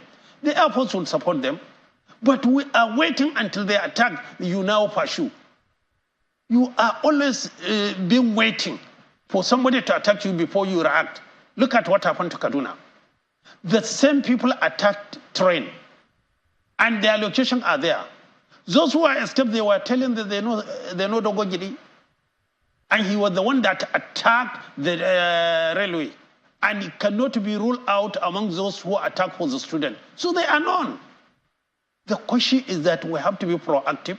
We have to attack these people, not wait until they attack us. Nobody succeeds in any war that you wait until you are attacked. Go and see, even in the football, those who go and attack, they score. But if you wait for defending, they will beat you. They'll score so that's what we are. Yeah, and unfortunately, these, I mean, the northern states mostly, they provide the food for the country. And we keep talking about the potential, especially in the agriculture sector. We keep talking about food inflation and all of that. I mean, this information you're giving, obviously, is out there. And we're not doing anything about it. I wonder what the investors are saying about going to these states. Well, most of the investors decided to stay away. How can you move 280 children, not adults? I can tell you in 1 hour, you cannot even move 5 kilometers with 280 children. Yet, with our security, with the Air Force, nobody traces them. You know something is wrong. The local community, they know where they went, and they know where they were hidden. But they don't have the weapons.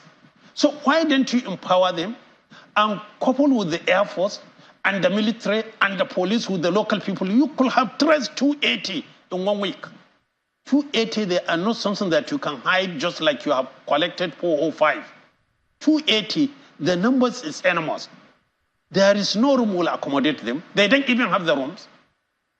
So there is no forest they will go there, they will cover that the Air Force cannot trace them. But the question, are we all determined to address these problems once for all? So the state know that investors look where there is peaceful. Today, look at the revenue generated by Lagos State. Over 30 billion per month. Ogun State ride on it. And look at how much they are generating. What stopped the other state? Believe me sincerely, we don't need to import wheat. We don't need to import rice. We don't need to import maize if we make best use of our land. Secondly, in most of the north, their rainfall within 4 months. So you have 8 good months that you can plant and plant anything. So we need to address this. I wonder what we can do. It's really sad, because if the knowledge wasn't there, then we'll understand. But there's the knowledge, but it seems the willpower to implement what is known is the problem. And children keep getting kidnapped, and women, and and livelihood also keeps getting lost. I think probably if they all raise up and copy from the other states that have more peaceful, they will achieve it. We know how much Lagos is spending on security. So the fact that we have security in Lagos is not free. And the same thing with Kano. Go and see how much they are spending.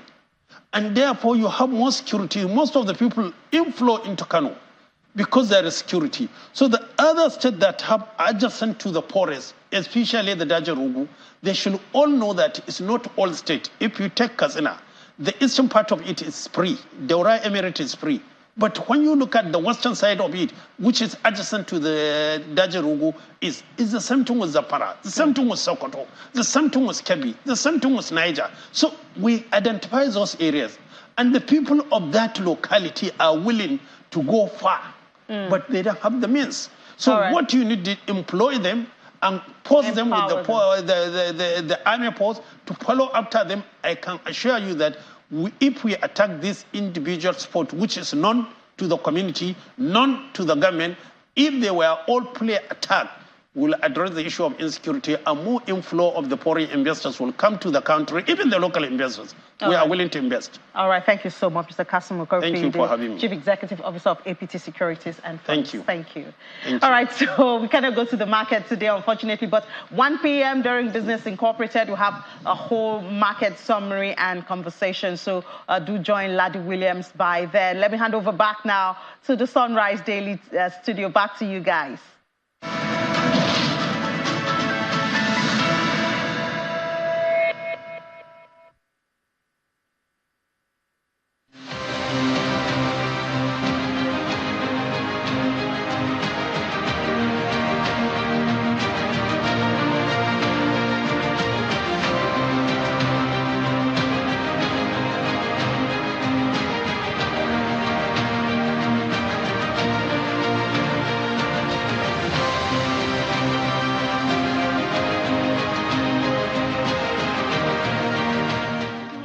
Of the Senate Ad Hoc Committee on Ways and Means to officially kickstart the investigation process into the 30 trillion naira Ways and Means loan from the Central Bank of Nigeria under the administration of former President Muhammadu Buhari. In the 9 Senates,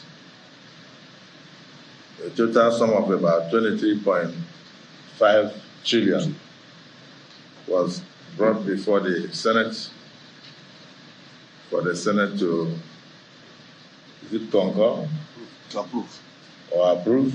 It turned out that it wasn't just 23.5 trillion, that in reality we had reached about 27, almost 28 trillion. And then with interest, by the time the 10th Senate came, we were now saddled with the responsibility of looking at about 7 trillion.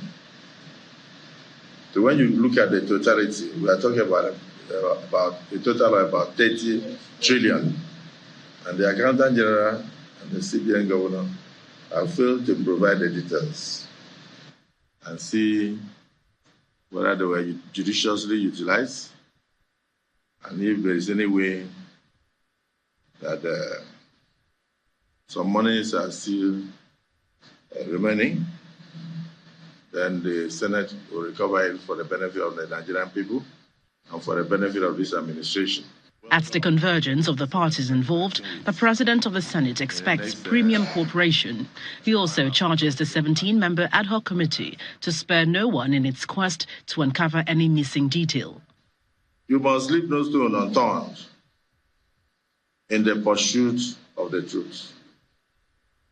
Therefore, conduct thorough inquiries and dig out information that will assist the Senate in making decisions on this matter and also making laws for the betterment of our dear country. The information and data you are going to gather for this investigation are very sensitive and must be handled with the utmost care and discretion until you submit your report. We must not see any aspect of the report in the media. The ad hoc committee will interrogate the details of the Ways and Means disbursement, particularly the intervention programs such as the anchor borrowers programs, excess funding in the power sector, monies given to manufacturers, banks and airlines, which increase the current debt profile of the country. We are going to carry out this assignment expeditiously, but without any form of compromise.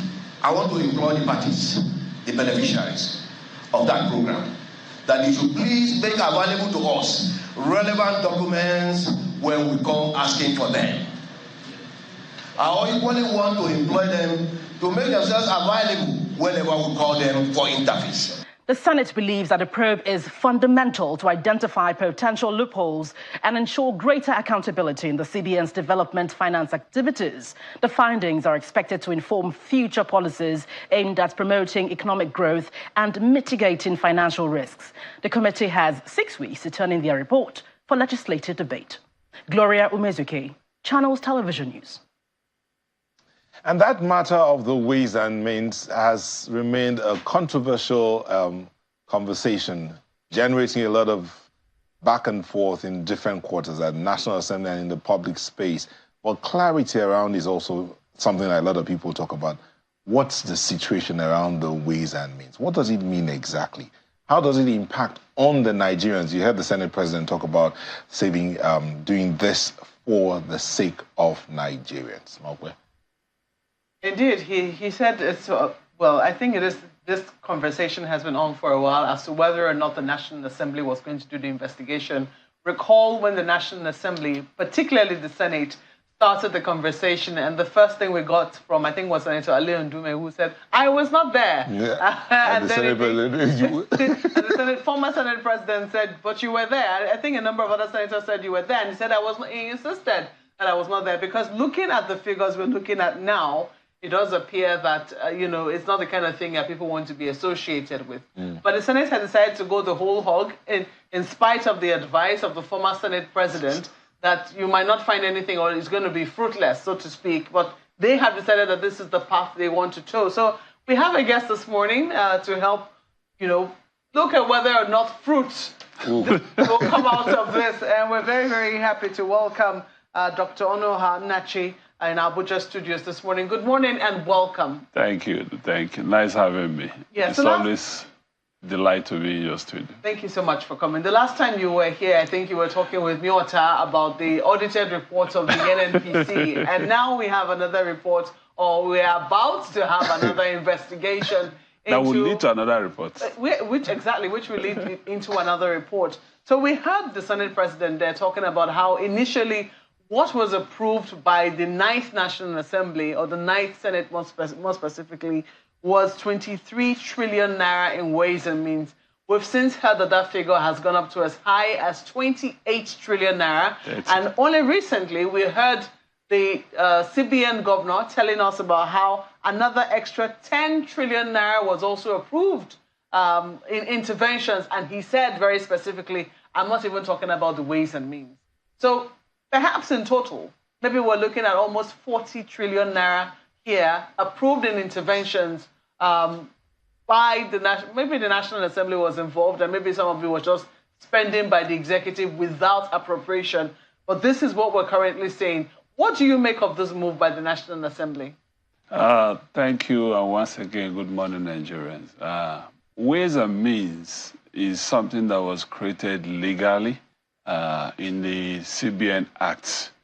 But the people that created that act clearly defined it properly. They defined it to the extent that if you're going to do that, you can't do more than 5% of the previous year budget.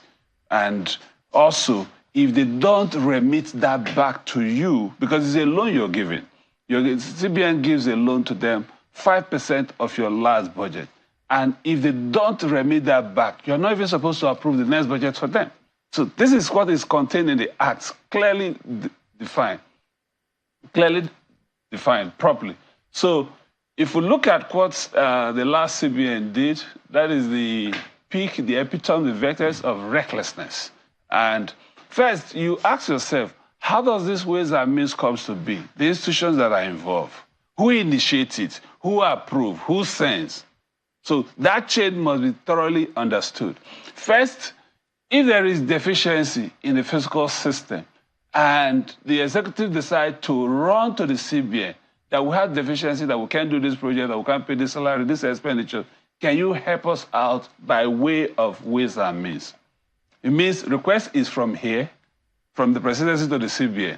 And the CBN now design it and say, yes, we can do it. Because the CBN still has the right. I remember during Soludo, there were several times it was requested. Soludo said, no, there are other options we can use.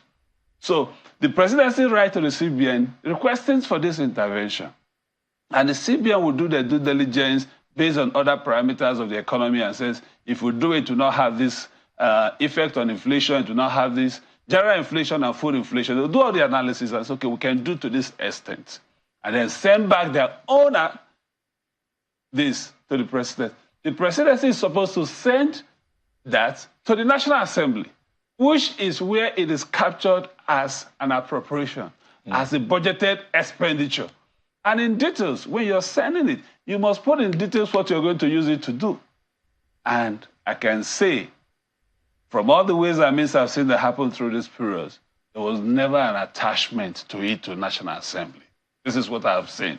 So it's always the case, what even worse is that the relationship between the executive and the legislators, which is supposed to be a check and balance relationship, never existed. It was just a very two couples that loved the bed, which was made on top of Nigerian Naira, and they enjoyed it. Yes, indeed. I remember that, conversation when the Senate started as to whether or not they were going to set up a committee to investigate this. The former Senate President, Akeredolu, and saying that, yes, we did the approval, but that they were supposed to have sent what they were going to use it for, shortly after. That was supposed to have accompanied it. We approved it with that condition. It never came, and they never raised any alarm. So do you think that it is right now that the 10th National Assembly is trying to investigate how the monies were spent? There are several illegalities that are attached to the act they did. By law, the Senate was not supposed to approve it without having that attachment. So it's a clear violation. It's like you're approving a budget without the details of the budget attached to it. In finance, it can never be done. What are you approving? What are you approving? It's just like what Senator Ningi said, there are 3 trillion in the budget that has no items what they would do. So was it telling us that, okay, we did approve this without this attachment. So you are confessing that you violated the law, clearly. And even the CBN is also confessing that they also violated the law by not sticking to that 5% rule as contained in the Act. And when you break the law as it is in the Act, for me, it's a felony charge, it's a treasonable offense because it affects the entire economy. So you intentionally did it for whatever benefit it is. So the Senate going into it to do the investigation, what would they see? I think the most important thing is for us to be sure what exact amount was done on Ways and Means. So the numbers are not clear. They are not clear. They're not clear, but sorry, Nyota, I'm still just trying to drive home whether you think that because we've seen tons of investigations before by the National Assembly. At the end of the day, it ends up just being a recommendation, even though I did hear a hint from the Senate President suggesting that whatever comes out of this might lead to a review of the laws.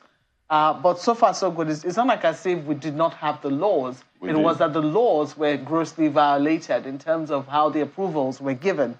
So for you, when you look at this committee that has now been set up, do you think that this is an important committee to have and the time which will be spent investigating it will be worth it? Yes, I would totally agree it's an important committee and the time that will be spent will worth it. But the most important part is who is going to do the investigation. The senators may not have the rightful skills to do that. Are they willing, ready to engage professionals that will work under them and get that done? Because if you allow the senators to go do it, it's still going to be another party transactions and it ends there. And this is what I expect from the investigation. Two things are very clear that we don't know.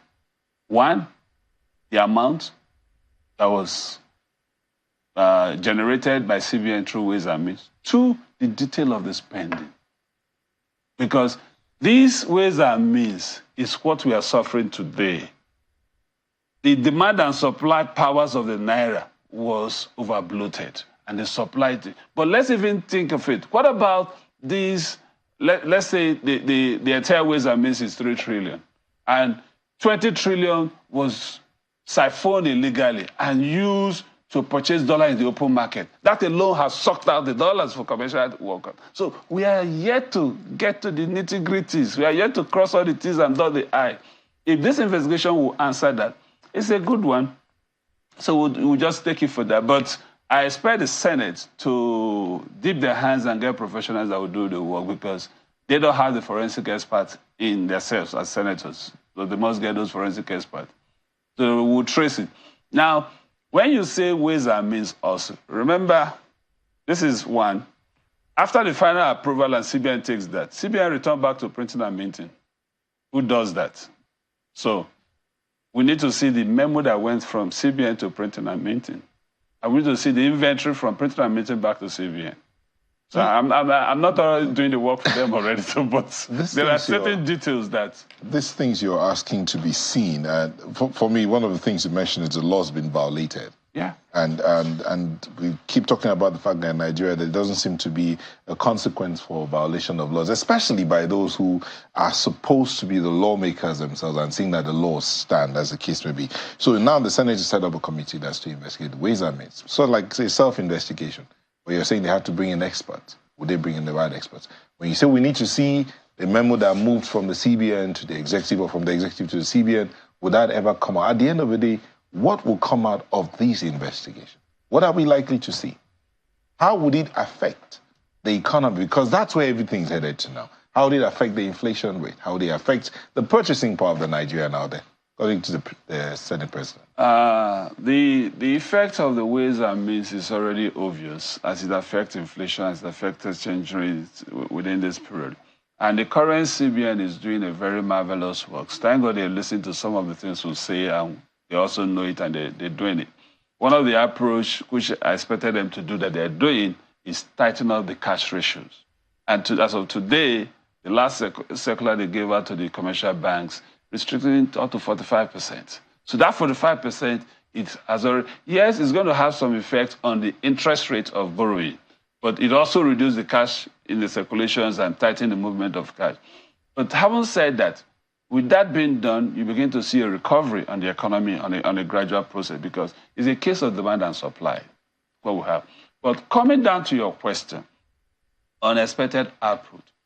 If this investigation is fully approved, and the Senate is sincere about themselves, yes, all the information will be given.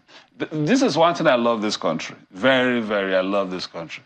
When they want to do it right, they will do it right to the extreme. But when they decide to turn a blind eye, forget about it, nothing happens. So, but it is the leadership that determines this. Like I said, from the Senate, from the President, from this is a complete violation across.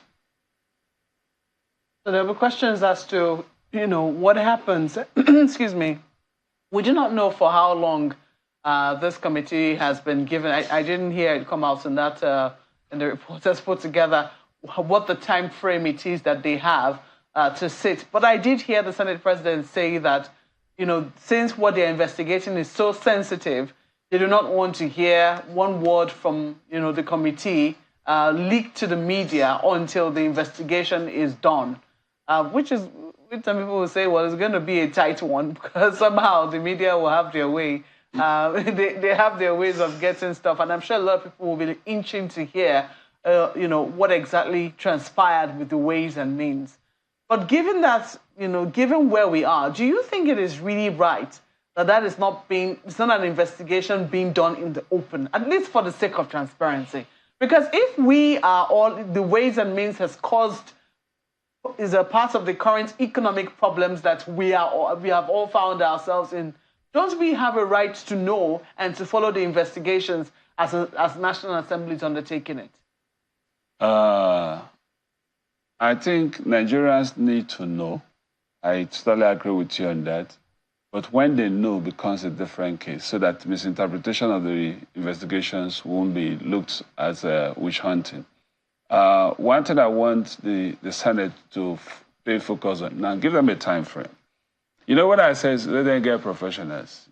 You know, when you're licensed as a forensic audit, you're licensed for this and you're to do this. When you do those reports, I have been called to do a work for the federal government. When I finished the work, I handed it over to them and signed it. They went through it and said, oh, this is not what we expected. I said, okay, tell me what you expected. They gave me detail of what they expected. I did what they expected and gave to them. They flip it to the last page and they didn't see my name and my signature and stamp that they saw in the other one. They said, why did you sign it? I said, it's not my work, it's your work. This is me. This is the outcome of what my investigation says. But this one, this is what you want. You can put your name and put everything.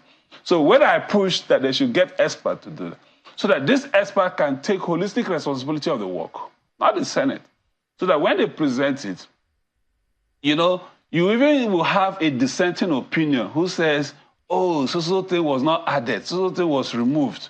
That's when the debate comes up. But do Nigerians need to know? Yes. It's not an investigation that you call for public hearing. It's not an investigation that you gather peoples or not. It's a silent investigation from the date to date. Because first, the question is, when was the first request for such done? Once you pick up the date, you go back to the CBN. We need all your memos between now and so time to the presidency reflecting this. And that archive must be made available. And it takes a lot to trace those things. And the letters are transpired in between. But the truth of the matter is that this singular act has caused the nation so much pain, both the rich and the poor. The middle class has been eroded by this, completely eroded by this. So we have to just get a solution to it. The CBN is doing much from the monetary policy, and the Minister of Finance is doing very well on the fiscal policies. But we just need to give them more time for their actions to meet, and we'll begin to see the resultant effect. But Nigerians need to know. So I will call the committee the attention that they should tell us at what point would they make the investigation open. And you know, when you do investigations and produce the results and your report, there are antecedent documents that lead to that. Can that be declared as an open document that can be seen? Mm. Big questions, Aya.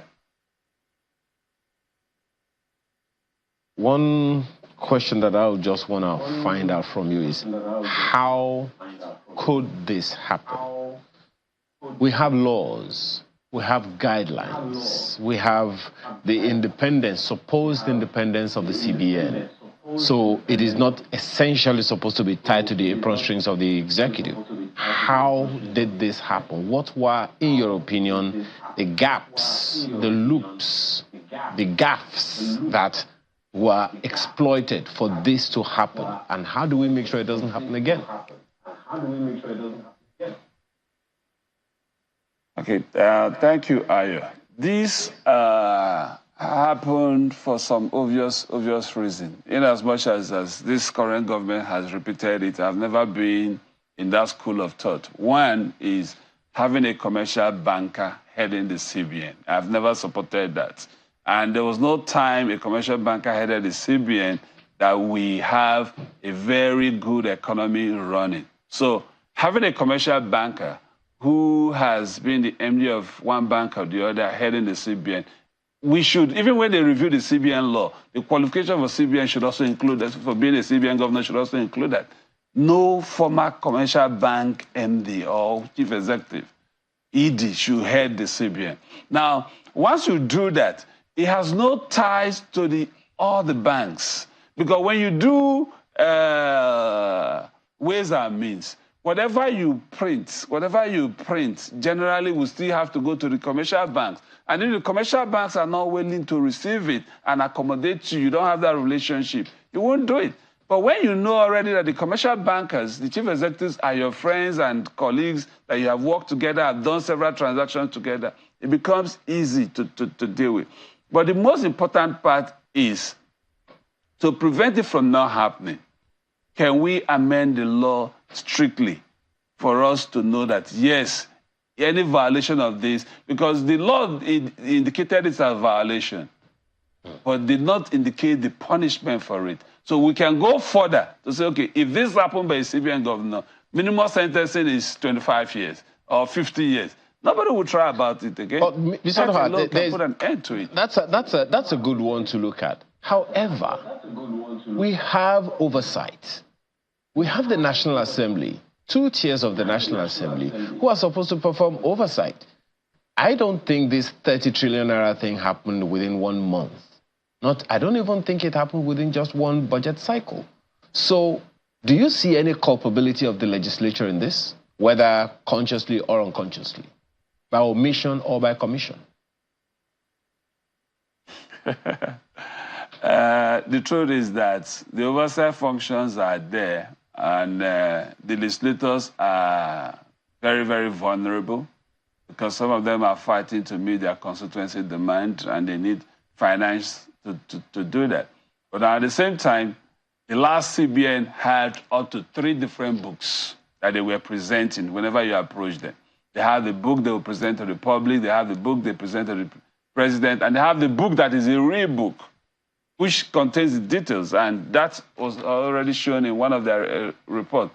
So probably, maybe when the senators or the House of Rep goes for oversight function, they will just present the book that suits them, the book that tells them we are doing well, the economy is this, that, and they present that book. And those people take it, review it, and say, okay, this is a report from them, this is their response, we are good and we are satisfied. Whereas their real balance sheet is in trouble. And let me put it to you right now. Even as we speak today, the commercial banks are doing the same thing. They have 2 technology backgrounds where they operate from. This is what the CBN was doing at that point in time. So we should approach this properly.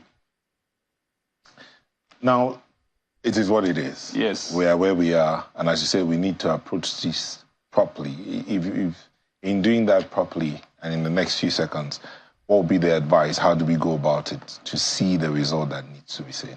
Okay, one is the team, the Senate committee members that are doing the investigation. I will encourage them to engage professionals. 2, that professional should be able to do a thorough work. And there are 3 things I will ask them to show us in that report. Who requested, who approved, and who released, and to who was it released. If these 3 questions can be answered, I said that is the first phase of it. The second phase of it is when the Senate wants to amend the law, there should be severe punishment for such violation. If the punishment is not threatening, anybody can do it. There are so many Nigerians, if you tell them to take 1 billion naira and go to jail for 10 years, they will just collect it, put it in the bank, and go to that jail. Standing, they don't need a bed for the 10 years they will come out because they have that resources waiting for them. So there's nothing threatening the CBN governor so they can violate it. So for now, that law, the CBN Act, should be amended in such a way that violation must be serious and in such a way that no commercial banker, is the root of this cause though, no commercial banker should be allowed to head the central bank. It's not like we don't have other people. Because once they head it, it's easier for the commercial banks to do all kind of nonsense with that. Thank you so much, Dr. Onoha Nachi, is the managing partner, DPH Investments, financial expert and public policy analyst. Thank you for coming in this morning. Thank you.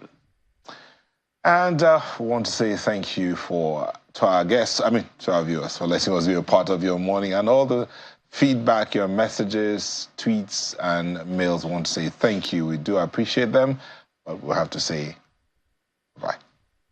Well, it's been a wonderful Tuesday morning with you. We certainly hope that you have a great day ahead and a productive rest of the week. Thank you for watching. I'm Maope Ogunyesa. And I'm Aya Makide. Goodbye for now.